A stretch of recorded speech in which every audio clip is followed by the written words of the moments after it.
he never corrected Joe Rogan's language or style. If you know Joe Rogan for more than 5 minutes, you know he's going to drop F-bombs and that kind of thing. And he did during the episode. And Wes didn't blink. He didn't correct him. He didn't chide him. He didn't make him feel like he was more superior because he wasn't dropping F-bombs. And he just respected where Joe was at.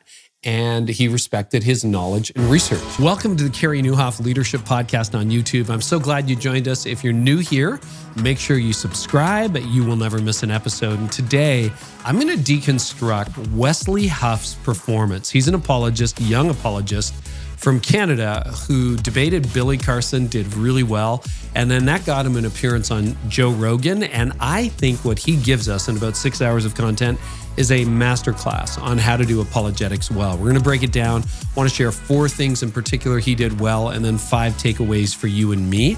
It is a really important conversation that I think we need to have in the church, how to do apologetics better. Historically, we've been a little bit defensive, a little bit abrasive, and Wes went in a totally different direction, I think a really winsome direction. And Joe Rogan had a very favorable response to what he shared on the Joe Rogan Experience. So we're going to talk about all that, what worked, and what you can learn from it. So a fun thing we're doing on this episode, we're giving away 5 copies of my book, At Your Best. It's all about getting time, energy, and priorities working in your favor. And the way to get it is just to type, I want to live at my best in the comments, and we'll get you a copy. In the meantime, let's hear from our sponsors and then to today's episode. This episode is brought to you by Glue. You know, I'm always interested in the very latest of what's happening in ministry.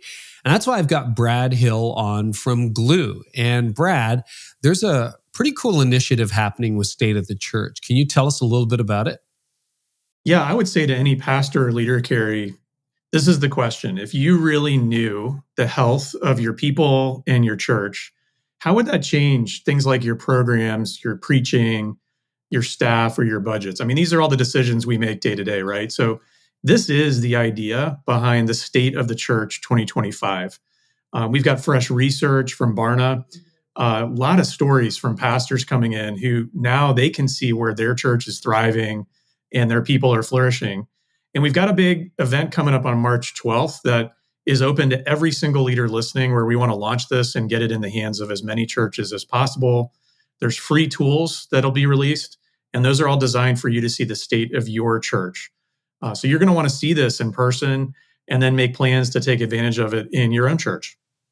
I've had a sneak peek at the data that's going to be released by the Barna Group, and it's pretty eye-opening. I'm excited for it. I'll actually be co-hosting it along with Nona Jones, and then we've got David Kinnaman, Ed Stetzer, and others presenting. You'll be there, Brad, as well. So that's March 12th, starting at 1 Eastern. You can register today for free by going to stateofthechurch.com. That's stateofthechurch.com. You can sign you and your team up today. So let's dive into today's conversation. Bottom line, I thought Wes Huff on Joe Rogan was a masterclass in modern apologetics. Okay. So I first heard about the whole thing with Wes Huff and Billy Carson and Joe Rogan. He debated, just to get the facts straight for those of you who are new to this conversation, Wes Huff is a Canadian apologist. He is young, he's 33, and he ended up on Joe Rogan. And the reason he ended up on the Joe Rogan Experience was because he had done a debate on another podcast with Billy Carson, and he had done a really good job. And Rogan had Billy Carson on his podcast, basically saying Christianity was a bit of a joke. And, you know, Billy Carson does not believe like Wes Huff does. And he said, hey, I had to give equal airtime to the Christian side, got Wes Huff on there.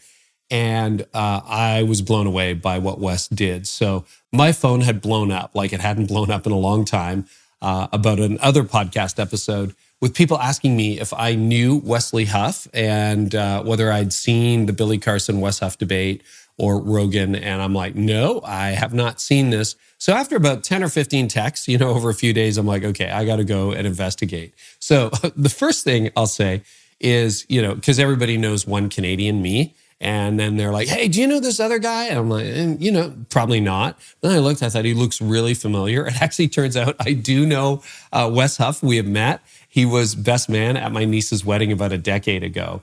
And I was blown away by what I saw. Okay, the YouTube video of the Rogan episode when I saw it was up for a few days, had millions of views already. Same with the Billy Carson debate.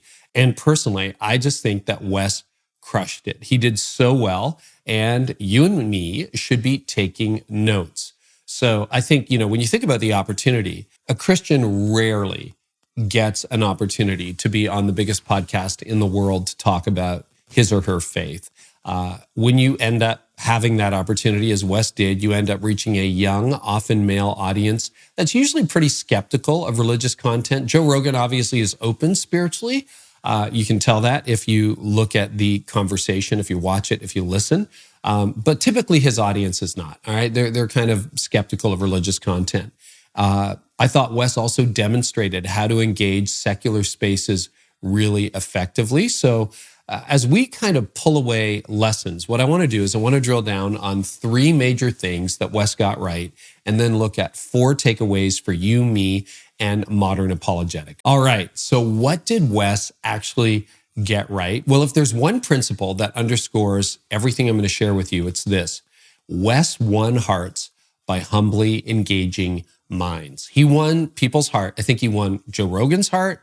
I think he won the audience's heart, both during the Billy Carson debate, but especially during the Rogan episode. And he did it by humbly engaging people's minds. That's an approach that many of us, including me, could learn from, because often, apologetics has a tinge of arrogance to it, has a tinge of like, I'm right, you're wrong, let me show you what's going on. So I want to break that down. And how do you win hearts? By humbly engaging minds. So he did 3 things very, very well. The first is deep intellectual preparation. I mean, I couldn't believe, all right, I spent 10 years, 11 years in university. I studied at seminary, law school, all that stuff. I just couldn't believe at age 33, everything he knew about history, everything he knew about the papyruses, all the languages that he spoke. I mean, the guy at age 33, I believe that's how old he is, has the learning and academic knowledge of a 70-year-old professor. In other words, he had done his homework and he could take on any intellectual. So he had wisdom beyond his years, knowledge beyond his years. Basically, I don't know how long he's been studying, 15, 20 years, but he is an expert in his field. Now, he had deep intellectual preparation, but there were some very crucial moments in the Rogan episode when Rogan would ask him a question and he admitted he didn't know something rather than bluffing. I mean, honestly, I've probably bluffed at different times. We definitely have done that, right?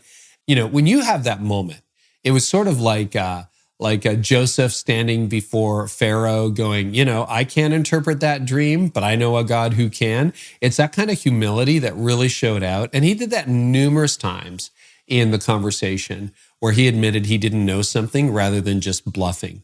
The other thing he did that I think really helped his credibility was he self-corrected. So he uploaded a YouTube video to his own YouTube channel called Wesley Huff Exposes Wesley Huff. And what he did was he went through different clips of the Rogan episode showing where he made some mistakes, like he misquoted a few things. Now, they were really minor, but for him to do that, I think showed great intellectual commitment and rigor.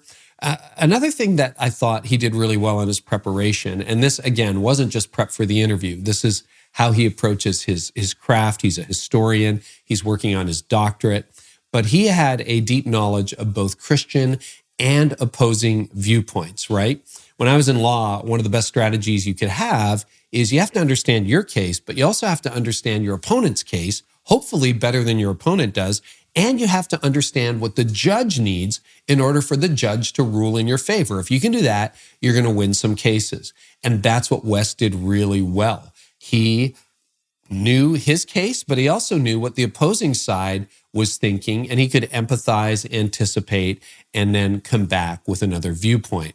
He also had an astounding command of historical and textual evidence. I mean, he had whole categories of knowledge. Again, 4-year seminary degree. I'm like, I didn't touch that. And I took classes at some of the places where he got his undergrad because we're both Canadian. So, I mean, I get it. He just knows his stuff.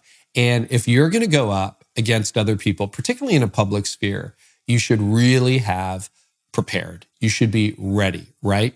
I think at this point in my life, it's like stick to your lane. I get approached to talk on a wide variety of subjects. I'm like, I know, a lot about a little, but not a little bit a lot. So stick to your lane. That's his lane. He was exactly ready for that moment. So it was deep intellectual preparation that got him ready for that moment. And one of those things where, when God is shaping you, you're basically prepared for a moment like that. He didn't know a month in advance that he was going to get a call from Rogan, but he'd been prepping for that for years. So if you want to become an expert in something, what do? You start today. Okay, second thing he did really well, and I think this is a showcase, is he showed a high relational intelligence. As I hinted at earlier, Christians can be pretty combative sometimes in apologetics. It's like, I'm right, you're wrong.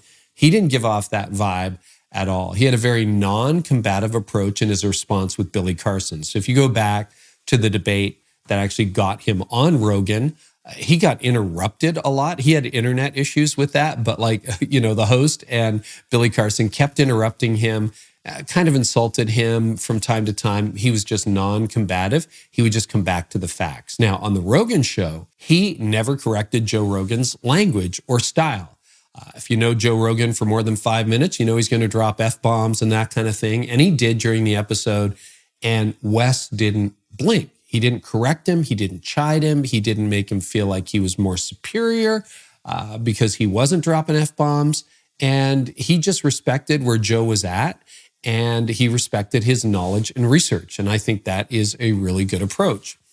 So he didn't also, and this is like an intangible, but this is my take on it, Wes didn't let the moment go to his head, all right? He could have said, all right, this is my moment. I'm going to shine. I'm going to blow everybody else away. No, he just humbly answered the questions. He was curious. He was open. And he had this incredible background of knowledge that honestly blew Joe Rogan away. So the other thing he did was he used accessible language while maintaining his intellectual depth. He could have gone all professor on us, where, he was saying things that not even graduate students would understand. He definitely has that depth. He didn't do it. He made it clear that he had done the research, but then he used it in conversational language. And I think that's a sign of humility and also high relational intelligence. All right, third thing is he was theologically solid and respectful. Sometimes we can be theologically respectful and wishy-washy. Sometimes we can be theologically solid and kind of rigid and abrasive and difficult. So I noticed a couple of things. For example, Rogan asked him about Genesis 1. Like, is that a literal creation of the world? Is it what is that? And what was interesting is Wes gave his view, but then he said there are other sincere Christians who hold different views about how this works. And he opened up the possibility that there was more than one way to read certain biblical texts. So he respected various serious Christian viewpoints on issues where Christians disagree. Often as a Christian, we'll say, this is the only way to see it. This is the way to do it. I think we lose friends and de-influence people when we do that. He seemed to be very open. And again, but very tethered to truth. You've got to, before you comment on this, please go and listen to 6 hours of conversation with Wes Huff, Joe Rogan, and then the Carson debate, and then come back and leave your comment, because you've got to understand the context. But I thought he did that really well. And then he drew some very clear lines on essential beliefs while remaining gracious about secondary issues. And I think that's just good theology. So those are the three things he did really well: deep intellectual preparation, high relational intelligence, and he was theologically solid, but also respectful of different views and very respective of Joe's views. He was kind of curious about that. So those are the three things he did well. Now, I want to jump into 4 takeaways. But before we jump into the 4 takeaways, I also want you to know I've thought a lot about apologetics over the years as well. I have a good friend, Mark Clark, and we have spent over a quarter century, 50 years if you really put our lives together, preaching to post-Christian culture. And what Mark and I realized is you've got to engage it differently. So what we've done is we put something together called the Art of Reaching. It's a course that you can get. Mark Clark is an expert in apologetics, one of the most sought after preachers in America today. He moved from Vancouver down to Sacramento. He grew a church in Vancouver from 0 to 5,000 in hyper-secular culture. So in the art of reaching, Mark and I talk about practical strategies, insights, and basically, if you want to engage apologetically and otherwise unchurched people in a conversation about faith, we show you exactly how to do that. So check out the link in the description wherever you're listening to this show. So with that said, what are the lessons for modern faith conversations? Lesson number 1, no surprise here. Do your homework. Do your homework. Do your homework. Do your homework. All right? Don't let your confidence exceed your intelligence. Okay? If you look at social media, there is a lot of people whose confidence exceeds their intelligence. Let your intelligence exceed your confidence. And obviously, you want some humility thrown in with that as well. A common pitfall is that Christians make factually incorrect statements. If you do, and we're all prone to do that, correct yourself. Go on the record like he did. You build credibility through knowledge when you really know your field. And again, I'm not a historian. I have a degree in history. That was my first degree. Not a historian, but make sure that when you're speaking about something, you know what you're speaking about. Understand your own position, but also work really hard to understand other people's perspectives deeply. Be sensitive to the people you're talking about and don't write them off as dumb. Okay, so you want to do your homework. You want to understand, why do intelligent people believe that? Why are there atheists who are actually intelligent people?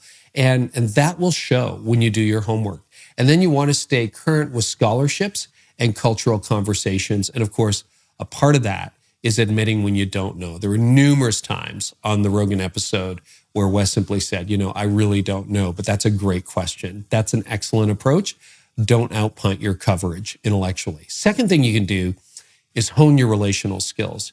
You want to respect differing viewpoints. You want to avoid arrogance and combativeness. You want to learn to read the room, right? Like, is somebody really going there? Toward the end of the Joe Rogan interview, I was thinking, if I was there, I would ask Joe, what do you believe spiritually? And that's exactly what Billy did. He said, well, where are you on Jesus? And I thought, that was brilliant. Like, he read the room. He could see that Joe was very open and he asked the question. And then another thing you want to do if you're talking about this, like in conversations or publicly, is you want to adapt your communication style to your audience. That's what you want to do. Every audience is not the same. You can see that in his debate with Billy Carson. He had a bit of a different approach than with Rogan. Rogan was way more collegial and conversational. And at the end of the day, you want to be building bridges rather than walls. That's a really important point. Like, those were long conversations, but the way Wes handled himself, it kind of felt like, this is the beginning of the conversation, not the end. Like 2 hours later, 3 hours later, slam dunk, you're a Christian, let's baptize you. No, the conversation is often ongoing. Sometimes it happens that it's start to finish in an hour. No. So you want to build bridges rather than walls. And then the third thing is find a humble authority. Find a humble authority. I think, that embodied Jesus well. I thought Wes did that really well. You want to admit your knowledge gaps. You want to be willing to learn from others. It's like, I didn't know that. That is a really good point. Thank you so much for sharing that. You want to hold your convictions without being combative. There's a lot of combativeness in the church right now. I think that's going to backfire against us. I don't think that's winning us, people. It's going to win, your tribe's going to get all fired up. Yeah, you tell them, right? But I don't know that that's going to really work with the culture right now. And then let your preparation speak for itself. You don't have to defend yourself. If you know your craft, if you know your field, they're going to be blown away by what you know. And then when you do that, you can speak the truth without being defensive, right? You don't have to defend anything. You can just say, well, this is what I believe, or this is what's true, or this is what the manuscripts say, or et cetera, et cetera. And then the fourth thing, and I wanted to really elevate this, is practice engaged listening. So you can go in, and I think this is a good thing. I try to do this on my podcast. When I do a couple of conversations on my podcast, I'm tired after because what am I doing? I've come prepped, but I'm listening. Trying to pay attention. Wes did that really well. He focused on understanding the question and the guest before responding. He asked genuine questions, not staged questions. He showed an interest in other people's perspectives. He created space for like real dialogue. I mean, he just did a very good job on that. So this didn't feel like a slam dunk argument, but more like an invitation to more dialogue. And I think you want to do that. You really want to be in a place where you are encouraging more dialogue. So those are some thoughts. That's why I think it's an apologetics masterclass for us. So what else can you do? Well, study both Christian and secular sources. If you're going to be an apologist, you got to know the, quote, opponent's enemy, your friend, as we would call it in law, your friend's enemy. You want to build relationships probably with people of different beliefs. You want to really understand, like, why do Muslims believe what they believe? You know, they're not all crazy, believe it or not. Atheists are not all crazy. Agnostics are not all crazy. So you want to build relationships with people of different beliefs and really seek to understand. You probably want to get some reps in. You know, Wes had done a lot of debates. He had done a lot of interviews before Joe Rogan. So you want to practice discussing faith with non-Christians rather than just going on your social and becoming an apologist or that kind of thing. And you want to learn to articulate your beliefs clearly and graciously. And above all, do your homework.